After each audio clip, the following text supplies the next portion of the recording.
네, 감사합니다. 우리 다 같이 자리에서 일어나서 하나님 말씀 듣겠습니다. 오늘 본문은 창세기 35장 9절에서 15절 말씀입니다. 제가 봉독하겠습니다. 하나님 말씀을 잘 들으십시오. 야곱이 밧단 아람에서 돌아오매 하나님이 다시 야곱에게 나타나사 그에게 복을 주시고 하나님이 그에게 이르시되 내 이름이 야곱이지만은 내 이름을 다시는 야곱이라 부르지 않겠고 이스라엘이 내 이름이 되리라 하시고 그가 그의 이름을 이스라엘이라 부르시고 하나님이 그에게 이르시되 나는 전능한 하나님이라 생육하며 번성하라. 한 백성과 백성들의 총회가 내게서 나오고 왕들이 내 허리에서 나오리라. 내가 아브라함과 이삭에게 준 땅을 내게 주고 내가 내 후손에게도 그 땅을 주리라 하시고 하나님이 그와 말씀하시던 곳에서 그를 떠나 올라가시는지라. 야곱이 하나님이 자기와 말씀하시던 곳에 기둥 곧 돌 기둥을 세우고 그 위에 전제물을 붓고 또 그 위에 기름을 붓고 하나님이 자기와 말씀하시던 곳의 이름을 베델이라 불렀더라. 아멘. 네, 자리에 앉아 주십시오. 주 안에서 사랑하는 화중 성도 여러분, 오늘 본문은 하나님이 야곱에게 다시 나타나셔서 약속을 주시는 내용입니다. 사실 이 말은 하나님께서 야곱에게 이미 얼마 전에 나타나셨다는 것을 의미하기도 합니다. 본문을 잘 읽어보면 마치 하나님께서 아주 가까운 곳에서 야곱을 기다리셨고 또 상황을 그렇게 만들어 가시며 또 드디어 야곱이 돌아오자 다시 나타나셔서 이 약속의 말씀을 하셨다. 이 약속의 말씀을 하시기 위해 기다리셨고 돌아오니 다시 나타나셔서 이 말씀을 하셨다. 이렇게 읽힙니다. 여러분, 다시 나타나셔서 약속을 주셔야 했다면 이전에 나타나셨을 때 주시면 안 됩니까? 그리고 만약 이전에 나타나셨을 때 야곱이 혹시라도 이 말을 들을 수 있는 상태가 아니었다면 도대체 야곱은 왜 그런 상태에 있었을까? 하나님은 왜 굳이 이런 과정, 이런 상황을 만들어 가시면서 하나님 약속의 말씀을 주실까? 이런 의문이 듭니다. 사실 야곱은 위급한 상황에 놓여 있었습니다. 인생의 큰 환난을 맞이했었습니다. 하지만 하나님께서는 이런 상황 속에서도 야곱을 건지셨고 하나님 약속을 다시 들려주시는 오늘 본문의 현장으로 인도하신 겁니다. 올해도 이제 정확히 한 달 남았습니다. 오늘 30일이죠. 이제 정확히 한 달 남았습니다. 올해 여러분의 성적표는 어떻습니까? 신앙적으로, 인격적으로, 그리고 가정과 교회적으로 어떤 한 해를 보내셨는지 그 성적표가 어떤지 궁금합니다. 혹시 지금 여러분은 혼자서는 해결하지 못하는 마치 야곱처럼 말입니다. 그런 위급한 일 속에 있는 것은 아닙니까? 시원하게 해결책을 찾지 못해 낙심과 절망의 상황에 계속 머물러 있는 것은 아닙니까? 하나님께서 어떤 말씀을 하셔도 들리지 않는 상황은 아닌지 걱정됩니다. 만약 그렇다면 올해 정확히 한 달 남은 이 시간 우리는 우리의 삶을 깊이 돌아보며 오늘 본문에서 지혜를 얻어야 합니다. 오늘 설교를 통해 우리에게 다시 나타나셔서 말씀하는 하나님을 경험할 수 있길 예수님의 이름으로 축복합니다. 오늘 설교의 주제는 이렇습니다. 같이 한번 읽어볼까요? 우리는 언약의 자리로 돌아와 다시 주어지는 성한 약속의 말씀을 들어야 합니다. 이를 위해 저는 첫 번째, 하나님께서 다시 나타나신 장소, 두 번째, 하나님께서 다시 나타나신 목적, 이 순서로 하나님의 말씀을 선포하겠습니다. 첫 번째, 하나님께서 다시 나타나신 장소입니다. 여러분, 야곱이 돌아와 다시 나타나신 하나님을 만난 장소가 어디입니까? 오늘 본문 15절을 보니 그곳은 바로 베델입니다. 여러분, 사실 베델은 비록 꿈을 통해서였지만 야곱이 난생 처음으로 직접 하나님을 만났던 장소였습니다. 물론 그 이전에도 야곱은 부모님을 통해 그리고 아버지의 축복을 통해 하나님 약속의 말씀을 들어 알고 있었습니다. 하지만 형 에서의 분노를 피해 밧단 아람으로 홀로 떠났을 때 비로소 하나님께서는 이 베델에서 야곱에게 직접 나타나셨고 난생 처음 야곱도 하나님의 말씀, 그 음성을 들었습니다.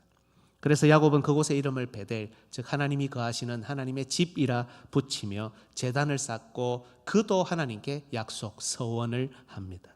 나를 이곳에 돌아오게 하시면 하나님께서 나의 하나님이 되실 것입니다. 내가 반드시 나에게 주신 모든 것의 10분의 1을 하나님께 드리겠습니다. 이렇게 말이죠.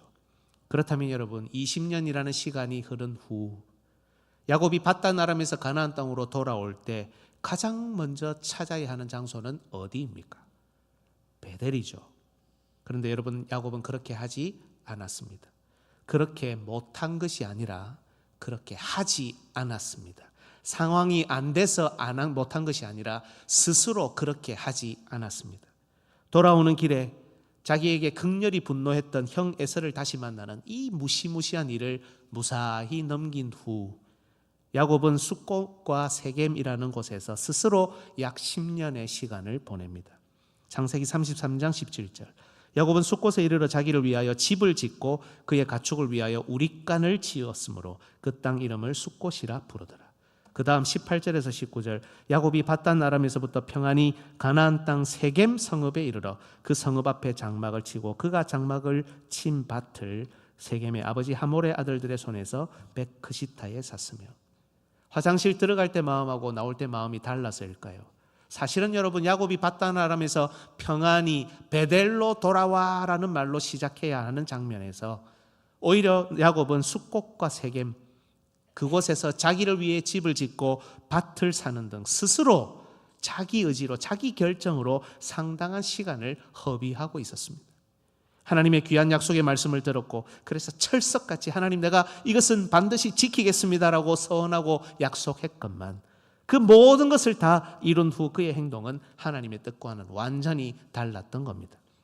물론 여러분, 하나님을 잊은 것은 아닙니다. 심지어 여기 세겜에서도 야곱은 제단을 쌓았습니다. 창세기 33장 20절. 거기에 제단을 쌓고 그 이름을 엘헬로의 이스라엘이라 불렀더라. 제단을 쌓았잖아요. 오늘날로 치면 소위 예배도 출석하고 하나님의 이름도 부르며 찬양도 드린 겁니다. 그런데 여러분, 이 외형적인 것이 전부가 아니었습니다. 하나님께서 야곱에게 원하셨던 것은 하나님을 만났고 하나님의 귀하신 약속의 말씀을 직접 받았던 바로 베델로 올라와서 더 풍성한 하나님 약속의 말씀을 들으라는 겁니다. 새로운 시간을 열어가라는 겁니다. 과거에 사로잡혀서 현재에 안주하여 그곳에 그대로 머물지 말고 하나님의 말씀이 있었던, 약속했던 바로 베델로 돌아와서 새로운 시간, 새로운 미래를 향해 나아가라는 겁니다. 하지만 그 서약, 그 약속을 지키지 않고 현실에 머무르고 과거에 붙들리자 여기에서 문제가 발생합니다. 이곳에 오랜 시간 머물 때 우리가 잘 아는 대로 야곱의 딸은 험한 일을 당합니다. 이 문제를 처리하겠다고 나선 시므온과 레위는 더 큰 위험을 초래합니다. 창세기 34장 30절. 야곱이 시므온과 레위에게 이르되 너희가 내게 화를 끼쳐 나로 하여금 이 땅의 주민 곧 가나안 족속과 브리스 족속에게 악취를 내게 하였도다. 나는 수가 적은즉 그들이 모여 나를 치고 나를 죽이리니 그러면 나와 내 집이 멸망하리라. 실제로 엄청난 위기에 빠졌던 겁니다. 여러분, 그런데 야곱의 이런 모습 정말 실망스럽지 않습니까? 하나님을 배신하고 하나님과의 약속을 저버리고 하나님의 기대를 저버린 야곱은 어떤 의미에서는 이런 고난을 당해도 싸지 않습니까? 하지만 여러분, 좋으신 하나님께서는 야곱의 행위를 보지 않으셨습니다. 하나님께서는 오직 자신이 한 약속을 이루시기 위해 야곱에게 급하게 나타나셔서 이 흐름을 바꾸셨습니다. 창세기 35장 1절. 하나님이 야곱에게 이르시되 일어나 베델로 올라가서 거기 거주해라. 거기에서 제단을 쌓아라. 일어나 베델로 올라가라. 그의 행동이 잘못되었다는 말씀입니다. 하나님과의 약속, 그 아름다운 서약을 지키지 않았다는 질타입니다. 그러니 베델로 올라가라, 정확하게 베델로 올라가라 말씀하시고 그 도망하던 때에 나타나 말씀하셨던 하나님과의 약속을 지키라는 회개의 촉구를 하나님이 스스로 야곱에게 하신 겁니다. 여러분, 감사하게도 야곱은 적어도 영적 감각은 살아 있었습니다. 그의 잘못이 무엇인지, 그가 무엇을 놓치고 있었는지 하나님 말씀이 주어졌을 때 그의 영적인 감각은 그것을 따를 겸손함을 갖추고 있었습니다. 그래서 야곱은 가정을 이끌고 회개운동을 일으켰고 그 회개의 표시로 베델로 다시 온전히 돌아왔던 겁니다. 창세기 35장 3절. 우리 같이 한번 읽을까요? 시작. 우리가 일어나 베델로 올라가자. 내 환난 날에 베델에 올라가시며 내가 가는 길에서 나와 함께 하신 하나님께 내가 거기서 제단을 쌓으려 하노라. 아멘. 그리고 이렇게 돌이켜 하나님의 집으로 돌아오는 야곱을 하나님께서는 오히려 더 안전하게 보호하셨습니다. 창세기 35장 5절. 그들이 떠났으나 하나님이 그 사면 고을들로 크게 두려워하게 하셨으므로 여러분, 도망가는 야곱의 가정 아닙니까? 그 억울한 일 당한 그 지역 사람들이 가서 쳐도 되잖아요. 그런데 크게 두려워하는 것을 하나님이 그들 속에 둔 겁니다. 야곱의 아들을 추격하는 자가 없더라. 여러분, 우리의 안전은 하나님께 있습니다. 우리가 아무리 철저하게 대비하고 준비해도 우리가 우리의 안전을 보완할 수 없고 우리의 구멍난 전대를 우리 스스로 메울 수 없습니다. 하지만 성령께서 주시는 영적인 감각으로 돌아오라 돌이키라라는 하나님의 말씀에 순종할 때 하나님께서 드디어 우리를 안전하게 지켜 보호하십니다. 그리고 드디어 오늘 본문에서 야곱이 베델로 돌아왔을 때 하나님이 다시 나타나실 수 있었던 겁니다. 오늘 본문 9절, 야곱이 밧단 아람에서 돌아오며 하나님이 다시 야곱에게 나타나사 그에게 복을 주시고. 사랑하는 여러분, 오늘 하나님께서 야곱에게 다시 나타나신 장소가 어디입니까? 바로 베델입니다. 하나님께서 야곱을 처음 1대1로 만나셨던 곳, 처음으로 그에게 이전에 선조들에게 주셨던 약속의 말씀을 직접 하셨던 곳, 바로 베델입니다. 하나님과의 만남, 하나님과의 교제, 가슴에 박히는 신실한 약속의 말씀을 기반으로 한 예배가 있었던 곳입니다. 하나님과 야곱이 언약을 맺고 서로의 약속을 분명하게 선언하고 드러냈던 곳입니다.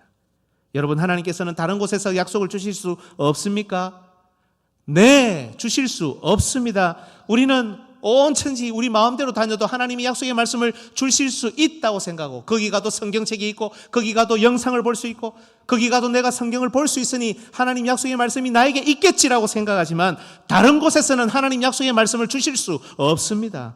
비록 하나님께서 야곱이 위급할 때 나타나 할 일을 알려주시기도 했고 선조 아브라함과 이삭에게 주셨고 드디어 야곱에게 주셨던 하나님의 약속의 말씀, 오직 그 약속의 말씀이 머무는 가나안 땅, 야곱과 만났던 약속의 장소 그 베델에서 하셔야 되기 때문에 그 일들을 알려주시기는 해도 이 약속의 말씀은 그에게 다른 곳에서는 주실 수 없었던 겁니다.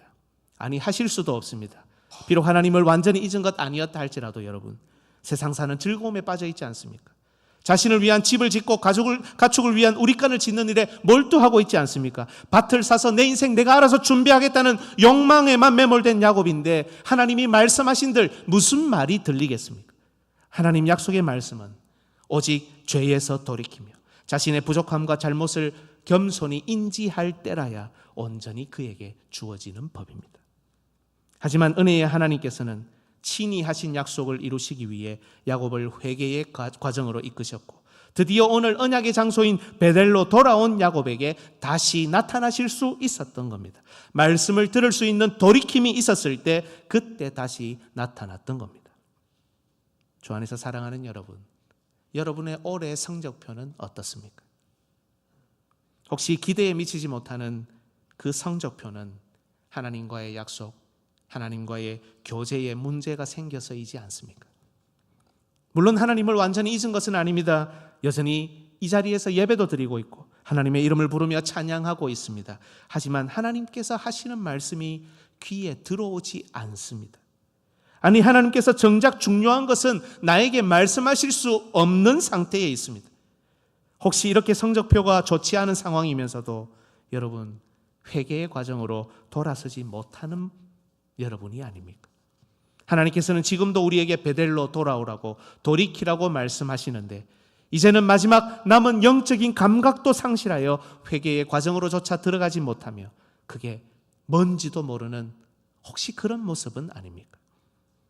여러분, 하나님께서는 다시 우리에게 나타나시기 위해 지금도 우리를 움직이기를 원하십니다. 그래서 몸이 여기에 있다고, 예배에 아무 생각 없이 출석한다고, 입으로 무미건조하게 하나님의 이름을 부른다고 하나님이 다시 나타나시는 것이 아닙니다. 하나님과 처음으로 언약을 맺었던 베델, 하나님을 만나 들었던 그 말씀의 생생한 기억이 있는 베델, 우리가 하나님과 했던 약속과 서약, 그 기쁨의 선언이 있는 베델, 회개하는 심령이 살아있는 저와 여러분의 베델로 온전히 돌아와야 하나님께서 다시 나타나셔서 풍성한 말씀을 주실 수 있습니다. 여러분, 사실 우리의 이런 부족한 모습은 여전히 이런 성적표를 받고 있어도 할 말이 없을 그런 상태 아닙니까? 하지만 하나님께서는 우리의 행위를 보지 않으십니다.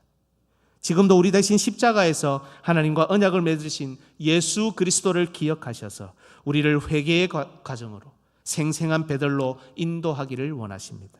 그리고 우리를 여전히 기다리고 계신다는 겁니다. 주 안에서 사랑하는 여러분, 두 번째 대지에서 살피겠지만 여러분, 올 초보다 지금 더 풍성한 말씀이 여러분 귀에 들리십니까? 우리의 다음 시간을 열어갈 말씀이 주어지고 있습니까? 영적으로, 가정적으로, 교회적으로 미래에 관한 기대감이 있습니까? 그렇지 않다면 오늘 우리는 베델로 돌아오라는 하나님의 음성에 귀를 기울여야 합니다. 우리의 행위를 보지 않으시겠다는데도 여전히 과거와 현재의 발목이 잡혀 자신의 말과 행동에만 집착하는 우리의 부족함을 고백하며 회개의 과정으로 들어가야 합니다. 성령님께서 우리에게 주시는 영적인 감각이 살아있어서 급하게 우리를 부르시는 하나님의 음성을 듣고 밧단 아람에서 우리의 베델로 돌아오는, 온전히 돌아오는 우리 모든 성도들 되시기를 예수님의 이름으로 축복합니다. 두 번째입니다. 하나님께서 다시 나타나신 목적입니다. 여러분, 야곱이 가정을 이끌고 베델로 돌아오자 다시 나타나신 하나님께서 하신 일이 무엇입니까? 이미 언급했지만 바로 하나님 약속의 말씀을 들려주시는 겁니다. 여러분, 하나님께서 우리에게 다시 약속의 말씀을 들려주십니다. 이 얼마나 감사합니까? 라고 제가 지금 말씀을 드리니 여러분, 이 말씀을 들으면 솔직히 감동이 있습니까? 여러분, 하나님이 우리에게 다시 말씀을 주십니다. 이 얼마나 감사한 일입니까? 여러분, 이 말을 들으면 은혜가 되고 감동이 오고 하나님이 우리를 정말 사랑하시네. 여러분, 이런 감동이 있냐는 질문입니다. 하나님께서 약속의 말씀을 다시 들려주신다. 귀한 것은 알겠습니다. 그런데 여러분, 우리 인간이 얼마나 악한지요. 이제는 이런 말을 들어도 별로 감동이 없습니다.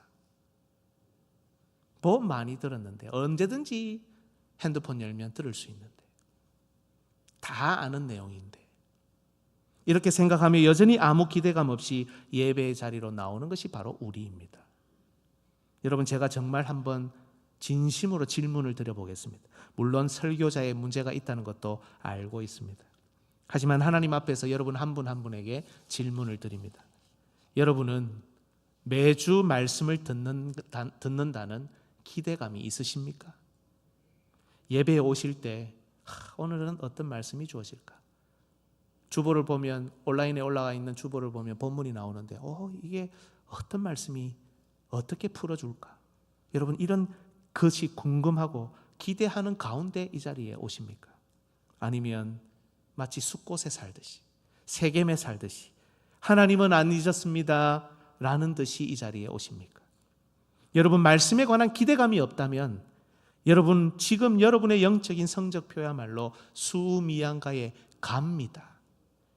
하나님께서 다시 나타나시는 이유는 우리에게 여전히 생생한 하나님의 말씀을 들려주시기 위해서입니다.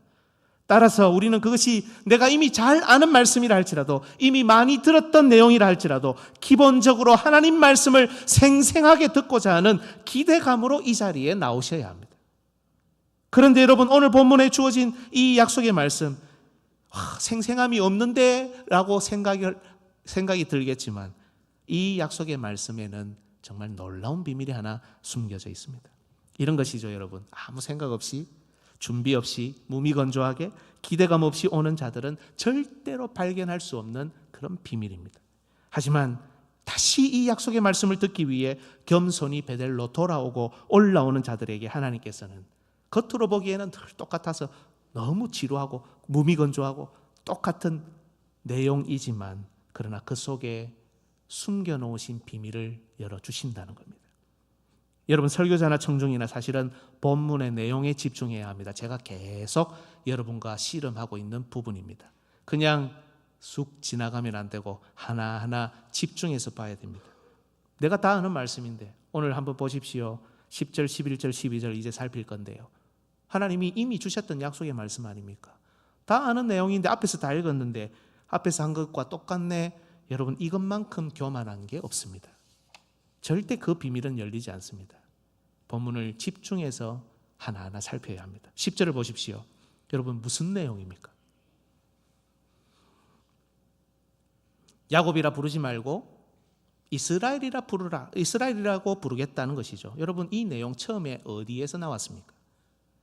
야곱이 창세기 32장에서 천사와 씨름하다가 얻은 이름이죠. 창세기 32장 28절, 그가 이르되 내 이름을 다시는 야곱이라 부를 것이 아니요 이스라엘이라 부를 것이니 이는 내가 하나님과 및 사람들과 겨루어 이겼습니다. 똑같은 내용이 한 번 더 반복됩니다. 그러니 하나님께서 이미 말씀하셨던 내용을 반복하고 복습하시는 것 같습니다. 여러분, 기껏 올라왔더니 정말 노력하고 힘을 줘서 정말 최선을 다해서 온전히 돌아왔더니 늘 듣던 것, 늘 아는 내용 말씀하시면 감동이 있습니까? 우리는 대체로 없다고 생각하죠. 이미 다 아는 내용인데 하나님 도대체 뭐 하시는 겁니까? 그런데 여러분, 이것은 단순한 복습, 단순한 반복이 아닙니다. 오늘 본문 앞의 내용을 보면 야곱은 정말 위험한 상황에 놓여 있었습니다. 하지만 하나님께서 그와 그의 가정을 보호하셨고 여기 베델까지 인도하셨습니다. 야곱과 그의 가정도 회개하며 순종하며 겸손히 여기까지 온전히 올라왔습니다. 그러면서 하나님은 다시 이스라엘이라는 이름을 언급하시는 겁니다. 이전에 야복 강가에서도 회개하는 야곱을 살리시고 네가 이스라엘이다, 야곱이 아니라 이제부터 이스라엘이다, 너가 하나님과 겨루어 이겼다라고 하신 하나님이 지금 위험을 무릅쓰고 회개하며 다시 베델로 올라온 야곱에게 너 다시 이스라엘이다, 너가 사람들과 겨루어 이겼다라고 하시며 앞으로도 이렇게 실제적으로 인도하시겠다는 것을 적용하며 알려주시는 겁니다. 사실 여러분, 야복강에서도 그리고 베델로 올라오면서도 야곱이 했던 이 행동들을 보면 죽어 마땅하고 큰 피해를 입는 것이 당연하죠. 하지만 만약 야곱과 그의 가정이 앞으로도 비록 정말 못나고 부족한 상황이 펼쳐진다 하더라도 온전히 회개하며 하나님을 붙들 때 하나님은 그걸 보시고 너가 하나님과 겨루어 이겼다, 너가 사람들과 겨루어 이겼다라고 하시며 너의 이름은 여전히 이스라엘이다 불러주시겠다고 약속하시는 겁니다. 단순 반복, 단순 복습이 아니죠. 풍성하고 실제적인 적용이죠. 죽은 문자가 아니라 이스라엘이라는 이 약속이 나하고 아무 상관없는 죽은 문자가 아니라 내 실제 삶 가운데 정말 구체적인 정황 가운데 정말 구체적인 위험 가운데 이 문자가, 이 이스라엘이라는 약속이 실제적으로 적용되고 풍성하게 다가올 것이다 라는 약속이 여기에 담겨 있는 겁니다. 두 번째 약속도 보십시오. 11절이죠. 무슨 내용입니까? 전능하신 하나님입니다. 이전에 설교한 적이 있는데 기억하시는지 모르겠습니다. 전능하신 하나님, 아브라함과 이삭과 야곱이 고백했던 하나님, 창세기 하나님의 이름이 전능하신 하나님입니다. 아버지와 할아버지의 입을 통해서만 듣던 그 이름을 야곱은 이제 드디어 하나님을 통해서 직접 듣습니다. 생전 처음으로. 내 부모님과 내 선조들에게서 받았던 그 신앙 그냥 그렇게 듣고 살면 되는 줄 알았는데 내가 이제 드디어 이 말씀이 살아 움직이는 것을 경험하고 듣고 있는 겁니다. 그러면서 이어지는 내용이 무엇입니까? 한 백성과 11절 다시 한번 띄워주십시오. 한 백성과 백성들의 총회가 내게서 나온다, 왕들이 내 허리에서 나온다라는 약속입니다. 여러분, 하나님께서 이전에 아브라함에게 주셨던 약속을 잘 분석해 보면 이런 비슷한 표현이 있습니다. 창세기 17장 6절, 내가 너로 심히 번성하게 하리니 내가 내게서 민족들이 나게 하며 왕들이 내게로부터 나오리라. 똑같죠? 비슷하죠, 그죠? 그런데 한 백성, 그 백성들의 총회가 나온다는 표현은 이제 드디어 처음으로 등장합니다. 내 씨가 많아질 것이다, 내 자손이 많아질 것이다, 이런 약속은 이전에도 주어졌지만 이제 이스라엘이라는 이름을 중심으로 한 백성, 한 무리, 한 나라가 여호와께서 소집하시는 총회로 세워진다는 표현, 바로 그 이스라엘의 허리를 통해 왕들이 나온다는 약속은 더 새롭게, 더 선명하게, 더 풍성하게 바로 이 시간에 주어지고 있다는 겁니다. 그저 똑같은 단순 반복, 단순 복습이 아니라 새로운 계시가 추가되고 계획이 추가되며 풍성하게 더 준비된 하나님의 비밀이 여기에 숨어서 열리고 있는 겁니다. 세 번째도 볼까요? 12절이죠. 여러분, 무슨 내용입니까? 하나님께서 과거 아브라함과 이삭에게 준 땅을 야곱과 그 자손에게도 주겠다는 내용입니다. 이 내용도 역시 사실은 베델로, 바단 아람으로 갈 때 베델에서 이미 말씀하셨던 내용입니다. 하지만 여러분, 다시 가나안 땅 베델로 돌아온 야곱에게 하나님께서 드디어 이 말씀을 한 번 더 하십니다. 야, 이제 드디어 지루한 말씀, 지루한 반복이 일어나는구나. 역시 교회는 지루해. 역시 기독교는 고루하다. 여러분, 이렇게 생각하기 쉽지만 하나님의 의도는 따로 있었습니다. 여러분, 20년이라는 세월이 흘렀죠. 이 기간은 정말 야곱 인생의 쓰라린 굴곡을 경험했습니다. 또 얼마 전까지는 회개 운동이 필요할 만큼의 죄 가운데 거했습니다.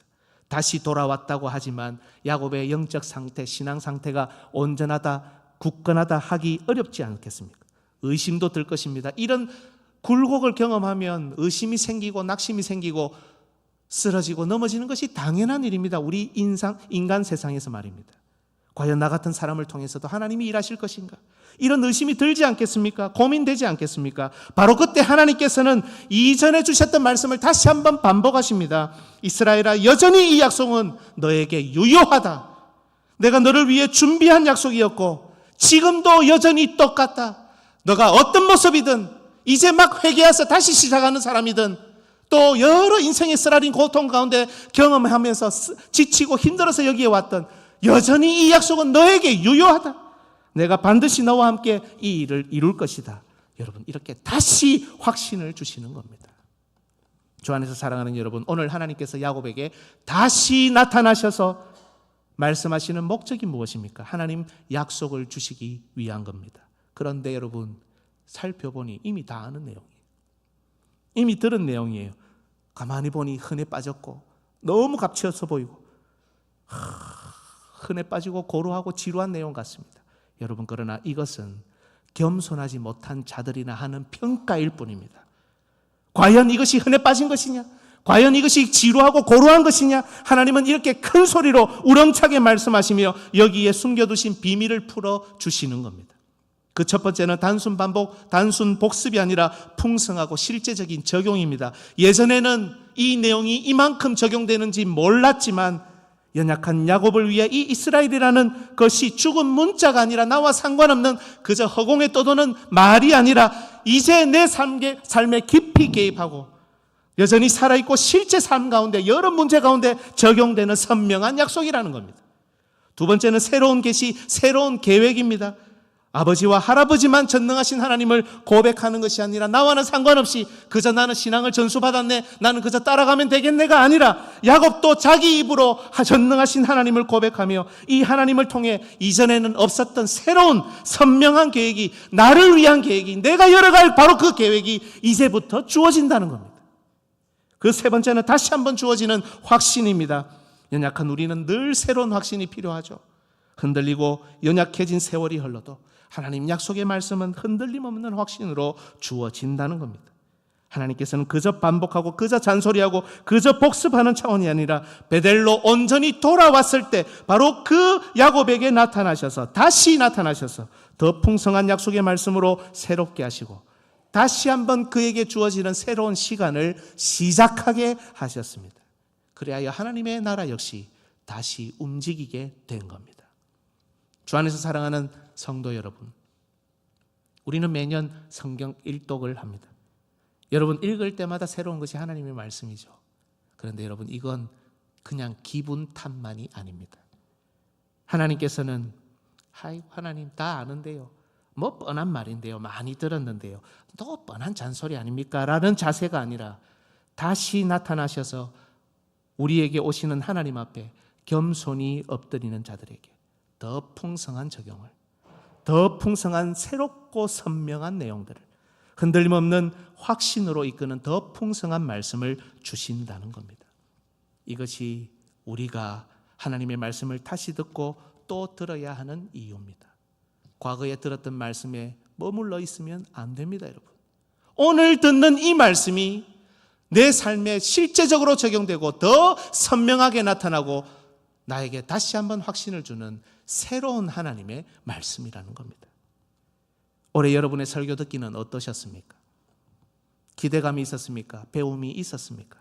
여러분, 올 초와 지금 한 달 남은 이 시점에 여러분의 설교 듣기, 여러분의 하나님 앞에서의 독대를 다시 한번 돌아보십시오.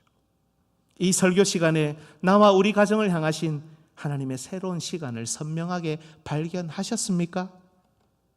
아니면 여전히 옛날 추억에 옛날에 머물러 있습니까? 오늘 날마다 매주마다 새로운 말씀으로 우리에게 오시는 하나님을 만나고 계십니까? 그 하나님을 만나기 위해 이 베델로 올라오고 계십니까? 아니면 여전히 지루하고 여전히 잔소리고 여전히 다 아는 내용의 반복이고 기대감도 없이 감사함도 없이 회개와 겸손함도 없이 어쩌면 이제는 하나님도 없이 하나님이 다시 나타나시든지 말든지 똑같은 처참한 영적 성적표로 이 자리에 있지 않습니까? 여러분, 오늘도 베델에서 기다리시며 우리를 급하게 부르시는 하나님의 음성을 들으십시오. 그리하여 바단 아람에서 베델로 올라오십시오. 숫곳과 세겜에서 베델로 올라오십시오. 약속에 신실하신 하나님께서는 하나님과 맺었던 언약, 하나님과 했던 약속을 기억하며 정직하게 순종하기 위해 회개하고 돌아오는 자들에게만 다시 나타나셔서 약속의 말씀을 주십니다. 그 말씀과 함께 우리는 새로운 시간, 새로운 미래를 향해 열어가고 살아가는 겁니다. 하지만 그 말씀은 단순한 반복, 지루한 복습이 아닙니다. 그 말씀 속에는 살아있고 실제적인 적용이 숨어있고 더 선명한 미래에 대한 계획이 포함되어 있고 여전히 흔들림 없는 확신이 담겨 있습니다. 여러분, 바로 이 설교 시간에 이걸 발견하셔야 됩니다. 이 시간에 이걸 가슴에 담아야 합니다. 이걸 발견하지 못한다면 여러분, 오늘 우리의 영적 성적표는 여전히 처참하다는 뜻입니다. 여러분의 영적 성적표가 처참합니까? 여러분, 이 귀하고 존귀하신 우리 한 사람 한 사람의 성도, 여러분의 영적인 성적표가 처참하다면 그냥 계시면 안 되지 않습니까? 발버둥을 쳐야 합니다. 내 영적 성적표가 이 모양인데, 내 영적인 목마름과 배고픔이 이런 수준인데 아무것도 감각하지 못한 채, 아니 감각하기 싫어서 자기 마음대로 숫곳에서 세겜에서 집 짓고 우리간 짓고 밭 사고 살아가서는 안 되는 겁니다. 여러분, 하나님 약속의 실체이시자 하나님 말씀 자체이신 우리 주 예수 그리스도께서는 오늘도 우리에게 말씀을 더 선명하게, 더 생생하게 새로운 것을 풀어주시기 위해 우리를 하나님의 집에서 기다리고 계십니다. 몸만 왔다고, 입만 왔다고 자랑할 수 없습니다. 이 풍성한 약속의 말씀을 조금씩이라도 더 깨닫지 못한다면 여러분은 여전히 숫곳에 계시고 여러분은 여전히 세겜에 계시는 겁니다. 지금도 우리를 소리 높여 부르시고 지금도 우리를 기다리시는 예수 그리스도의 음성, 그분의 말씀을 들으십시오. 그 풍성한 약속의 말씀을 날마다 새롭게, 매주마다 새롭게 발견하셔야 합니다. 우리의 남은 삶, 우리의 영적 성적표가 조금씩 더 좋아지기를 예수님의 이름으로 축복합니다. 아멘.